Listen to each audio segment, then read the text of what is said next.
Good morning, students. We start with the Unit 7's poem, When I Set Out for Learness.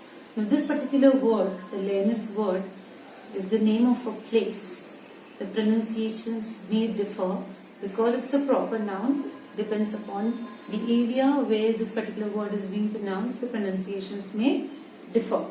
But for now, whatever I pronounce, you follow that only. So it is Learness. So this particular poem is a very serious one.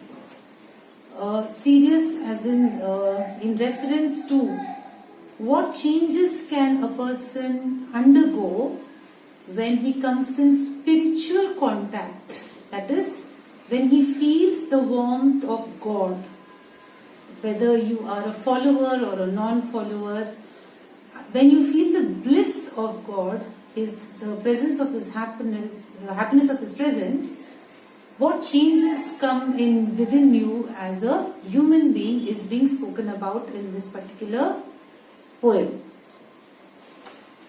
As a young apprentice architect.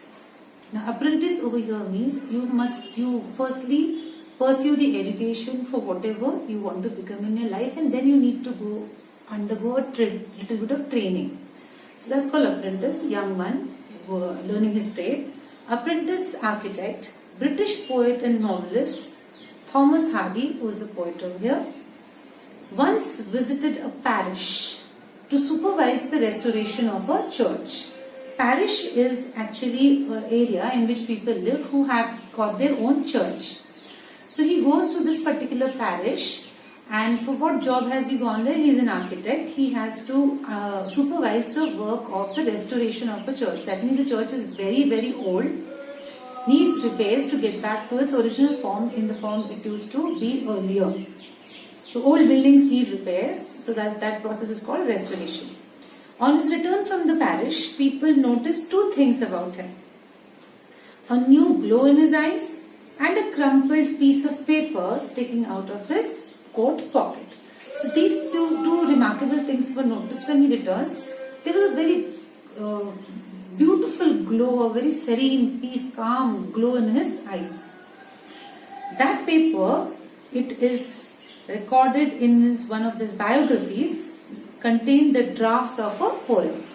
This particular poem he drafted over there while he was sitting and writing in the parish over there when the restoration work was going on. That is, that crumpled paper had got the draft of a notice in it, and he had a glow in his eyes. You are going to read that very poem inspired by a visit to a place which the poet calls Learness. So you are going to read the same poem what he had drafted on that crumpled sheet of paper. Crumpled matlab isse kachora hua, like you press hard a paper and then it becomes crumpled. When I set out for Learness, 100 miles away. That's the distance away from. That was the distance. How far was this particular place from where the poet had begun his journey? The rime was on the spray. Rime over here means frost. That means we are talking about wintry weather or the winter season. He set out to this particular place in the winter season. While he was moving to that place, he saw frost. Rime is frost. Was on the spray means, the spray over here means the grass and the leaves on the path. He saw frost over there. And starlight lit my lonesomeness. Now while he was walking, he was alone on this particular journey, and it was a starry night. It was evening, almost dusk time when he was moving towards to this particular place. So he was alone, and the only accompaniment he had over there, the company what he had over there was the stars. They were lighting his path. When I set out for Learness, 100 miles away. So this is a repetition of a phrase. It's called a refrain when a particular part of the poem is repeated over a period of time in the same poem. What would be chance at Learners? So he said, be chance over here. What could have happened? What could have possibly happened when I go over there, when I went over there?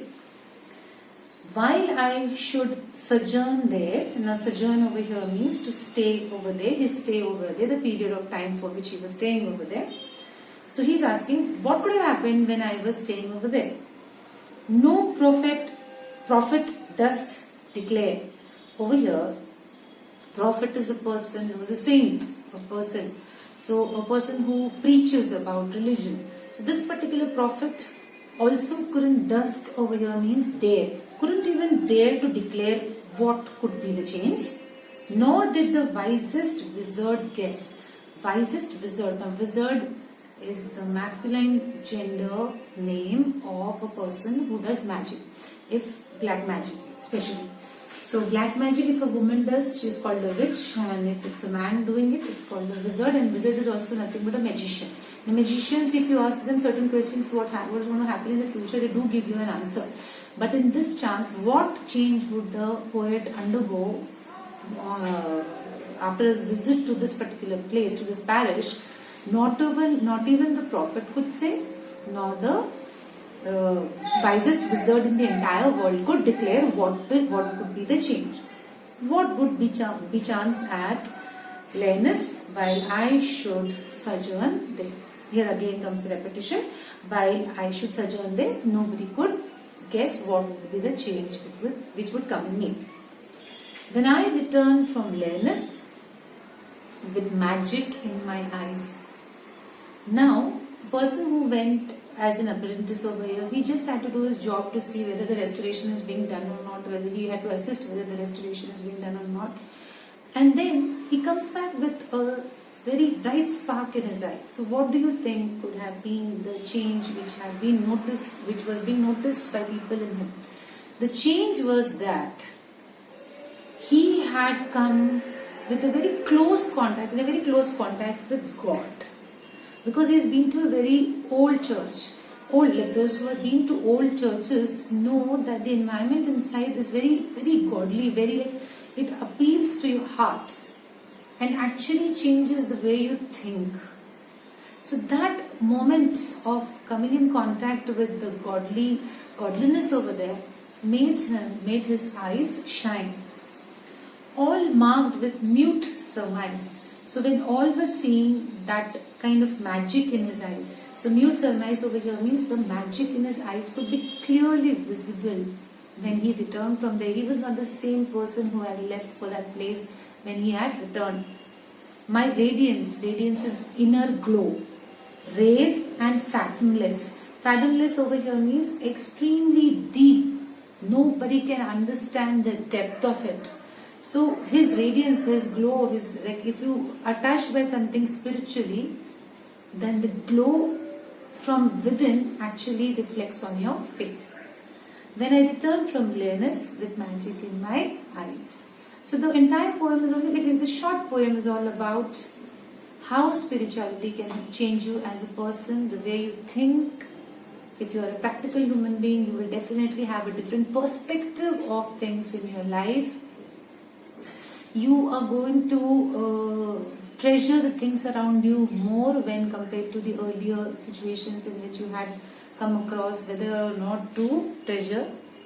You will definitely have a different perspective in life because your life changes suddenly by the touch of God. So that's all for the poem. Try to solve the exercises on your own. I will be giving you the answers as well. Thank you.